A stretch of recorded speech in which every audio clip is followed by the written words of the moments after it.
Hello friends, start करते हैं editorial dictation 100 word पर मिनट की स्पीड से 5 सेकंड बाद।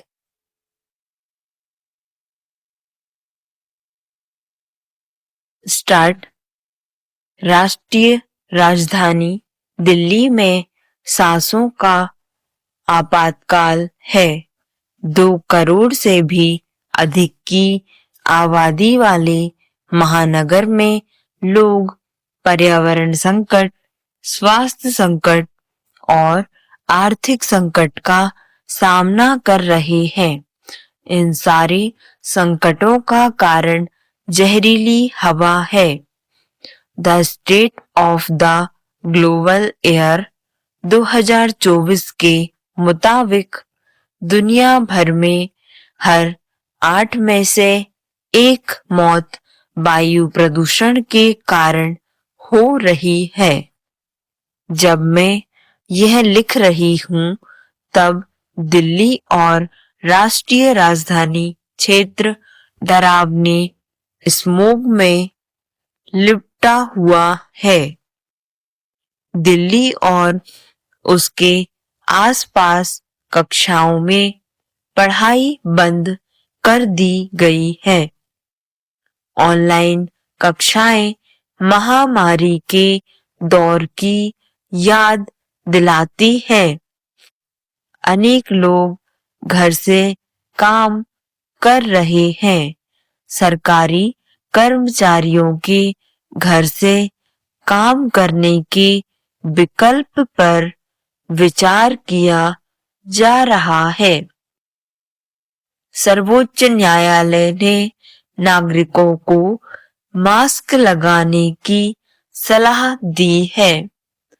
निर्माण गतिविधियां रोक दी गई हैं और सड़कों से धूल हटाने का काम लगातार चल रहा है, पर लोगों को सरकारी दावे पर कम ही यकीन हो रहा है कि पराली जलाने की घटनाएं कम हुई हैं और प्रदूषण घटाने के दूसरे उपायों का काम चल रहा है।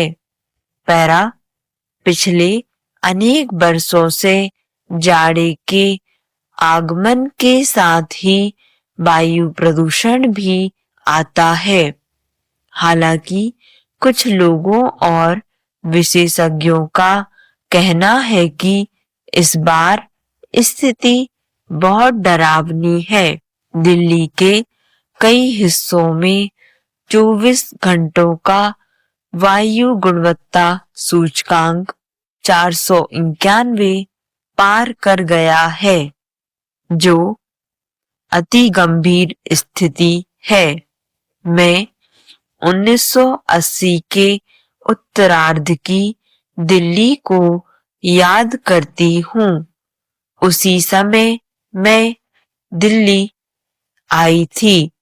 तब दिल्ली में जाड़े का मतलब होता था हमेशा गर्म कपड़े पहनना, लंबी सैर और गाजर का हलवा।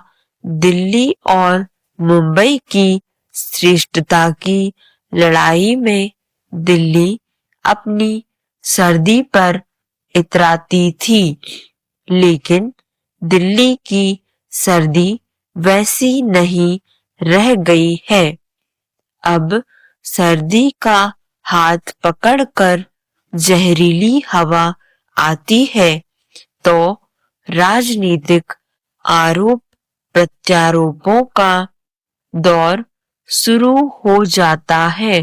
पक्षपाती राजनीति से प्रदूषण की समस्या हल नहीं होगी।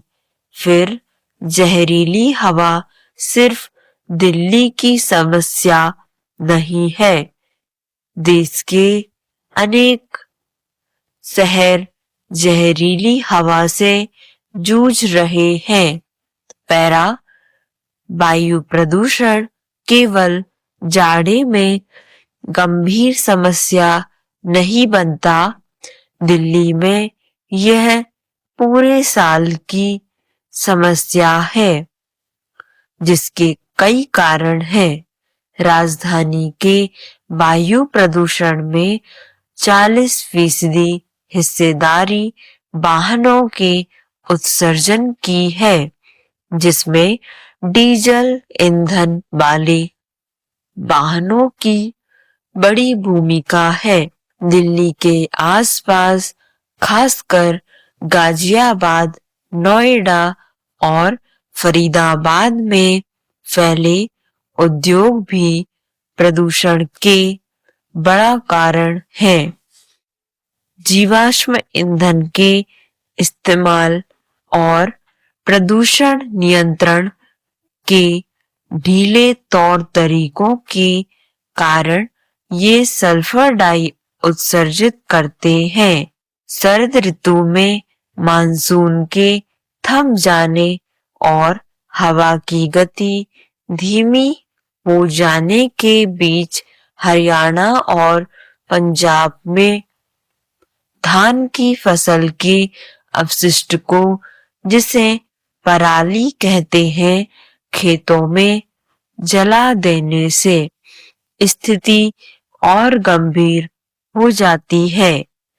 राज्य सरकारों का दावा है कि उन्होंने पराली जलाने वाले किसानों के खिलाफ सख्त कदम उठाए हैं, लेकिन उपग्रहों से ली गई तस्वीरें कुछ और ही बताती हैं। विशेषज्ञों का कहना है कि सिर्फ शरद में या जाड़े में जागने और चेतावनी जारी करने से कुछ नहीं होने वाला।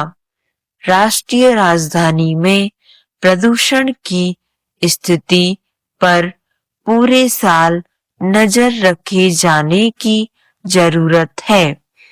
चीन के साथ भारत के रिश्ते अच्छे नहीं हैं, लेकिन प्रदूषण पर अंकुश लगाने की दिशा में भारत चीन से सीख सकता है।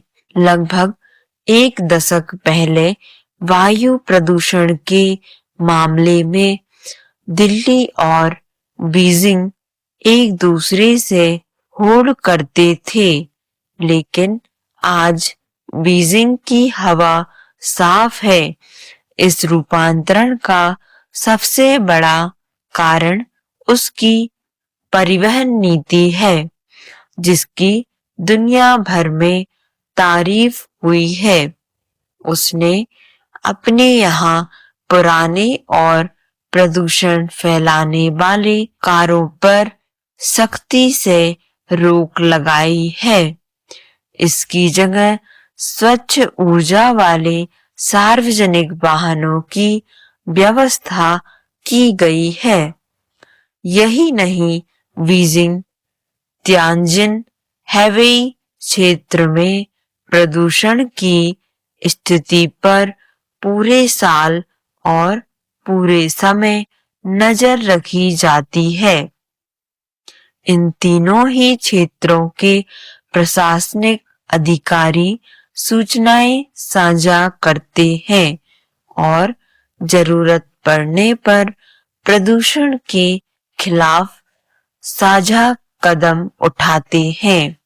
इससे सिर्फ बीजिंग नहीं, आसपास के व्यापक इलाके में प्रदूषण की समस्या खत्म हो गई है। भारत में सार्वजनिक वाहन बढ़ाने होंगे और लोगों को पैदल चलने व साइकिल का प्रयोग करने के लिए प्रोत्साहित करना होगा। ऐसा एकाएक नहीं होगा। इसके लिए सार्वजनिक बसों की संख्या बढ़ानी होगी, फुटपाथ बेहतर करने होंगे और सुरक्षा बढ़ानी होगी।